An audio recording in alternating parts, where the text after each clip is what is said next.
consultores. Me da un gusto poder saludarte, Roberto, ¿cómo estás? ¿Qué tal? Muy buenas tardes, gracias por recibirme en tu programa. Buenas tardes, pues entrando de lleno al tema con la situación que estamos viviendo en el país, con este manejo, la gestión de riesgos que nos falta mucho por hacer en el país. Sí, definitivamente la gestión integral de riesgos, la parte de protección civil, es muy complicada, mi querido Luis, porque significan varios temas al mismo tiempo. Primero, recursos. Tú sabes que muchas de las cosas que se tienen que hacer en cualquier lado, no solamente desde el hogar, desde la familia, hasta en una nación como México, significa la aplicación de recursos. Desgraciadamente, en este sexenio ha sido nula la aplicación de los recursos hacia este sector, ha sido, pues digamos, mínima, muy mínima, y eso ha debilitado de forma muy importante el poder gestionar riesgos de una manera importante. Hemos retrocedido en la gestión integral de riesgos y estamos siendo nada más reactivos ante las emergencias.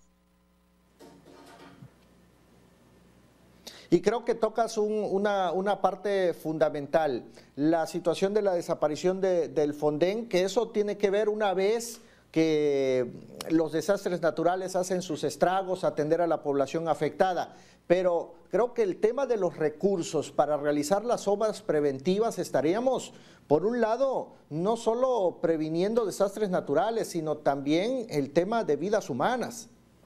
Claro, claro, definitivamente, Luis. Mira, la gestión de riesgos lleva varias fases.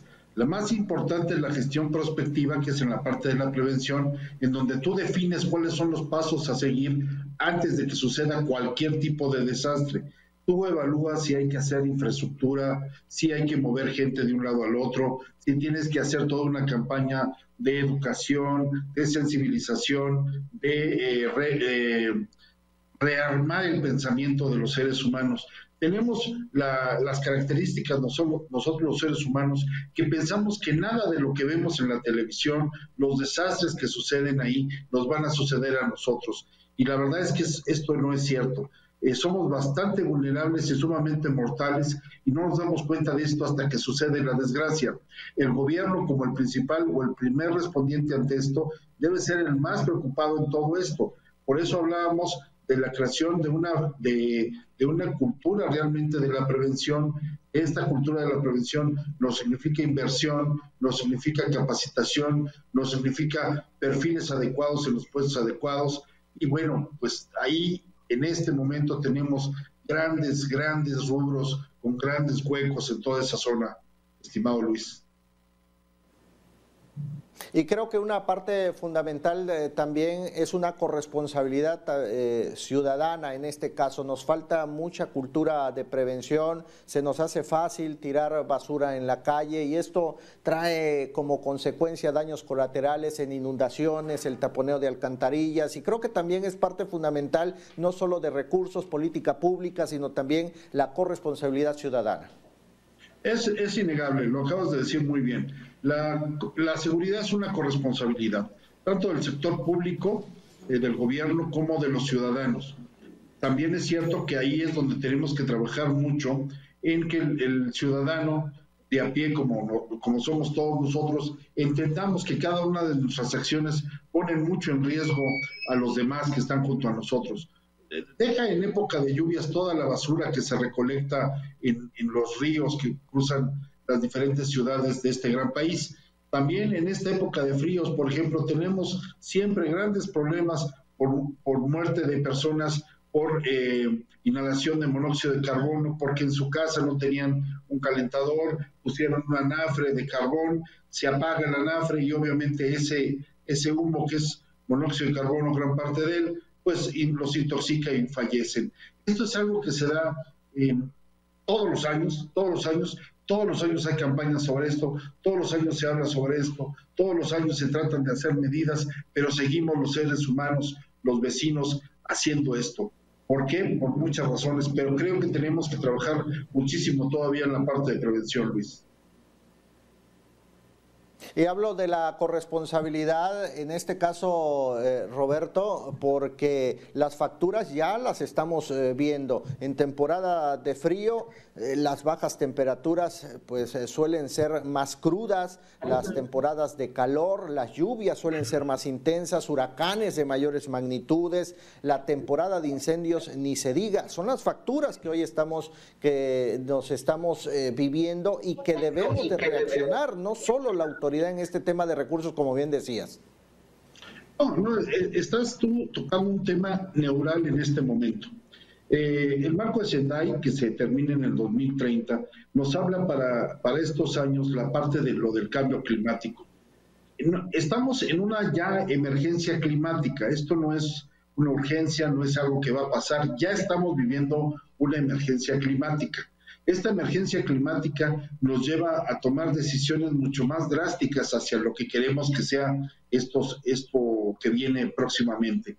Tenemos que entender que mucho de lo que se ha generado en el planeta es resultado de nosotros. Si en este momento los seres humanos dejáramos de producir gases de invernadero, tardaría 100 años en darse cuenta el planeta que ya no hay gases de invernadero producidos por nosotros. O sea, el impacto que traemos los seres humanos sobre este planeta es todavía más allá de que fallezca la persona que produce los gases. Se va 100 años posterior. Imagínate todo esto más el impacto en basura, más el impacto en contaminantes que se han ido hacia ríos, hacia mares, hacia los océanos. Imagínate toda esta parte de los problemas que ha habido por las contaminaciones, por radiación, por diferentes químicos a lo largo de todo este tiempo. Hemos querido jugarle a Dios con el planeta y no nos damos cuenta que somos una ínfima parte de él, que somos mucho más, el planeta nos ve a nosotros más como parasitarios que como algo que colaboremos con ellos. Ya ha llegado el momento en que tenemos que dar un cambio radical a nuestra forma de pensar si es que queremos seguir viviendo en este planeta, estimado Luis. Sí, y algo fundamental, Roberto, y lo más lamentable es que hoy en día pareciera o no pareciera, y lo puedo afirmar, es que todos los gobiernos, sobre todo municipales y estatales, pareciera que la protección civil es letra muerta y no se quita este sentido paternalista que todos se lo dejan al gobierno federal. Pero lamentablemente partimos en el tema de los recursos, que cada año son menos los recursos en tema de protección civil. Mira, es algo muy, muy cierto lo que acabas de decir. Tenemos que tener muy claro que los primeros responsables en la atención de cualquier desastre son los gobiernos, ya sea municipal, estatal o federal. Obviamente, si el desastre sobrepasa al gobierno municipal, lo verá el estatal, y si a este lo sobrepasa, lo verá la federación. Sin embargo, si tú quieres ver un gobierno en este tipo de administración pública que tenemos en México, en la cual son municipios, estados y federación, los municipios son los más golpeados en muchas cosas. No tienen recursos, no tienen perfiles adecuados en los puestos que deben de tener.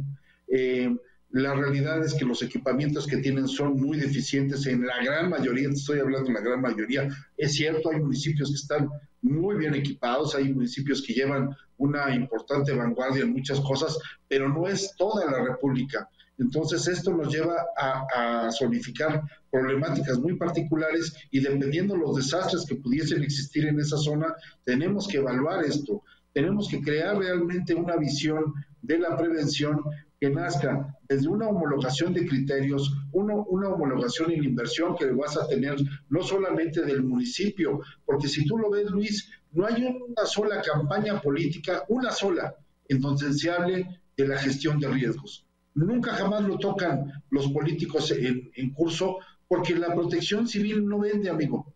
La protección civil no es negocio. La protección civil es importante hasta que ya sucede algo. En ese momento se acuerdan que hay protección civil, en ese momento les dan recursos para atender tal o cual cosa, pero mientras tanto no se preocupan de que suceda algún desastre y eso es lo que pasa, ¿no? La política está pensando en cómo conservar el poder, cueste lo que cueste, y no en cómo prevenir y que ya no sucedan más desgracias, tanto humanas como materiales. Roberto, me gustaría conocer tu opinión respecto a la desaparición del Fonden. Bueno, fue una pésima decisión, fue algo garrafal. Te digo que en este sexenio hemos retrocedido 20 años en lo que llevábamos avanzado en la gestión integral de riesgos. Suena fuerte, pero sí se dio un brinco para atrás de 20 años. Hemos desaparecido elementos que a lo mejor sí eran perfectibles completamente como todo, pero el pretexto de quitarlo para esos recursos, dirigirlos hacia otra cosa y hacia otro elefante blanco, o elefantes blancos, la verdad es muy complicado. Era modificar su operación, más no desaparecerlo, y coincido contigo, Roberto Guadalupe Cañas Pozos, director general de Reri Consultores. Te mando un abrazo. Gracias por tu tiempo. Gracias, Luis, a ti y a tu auditorio.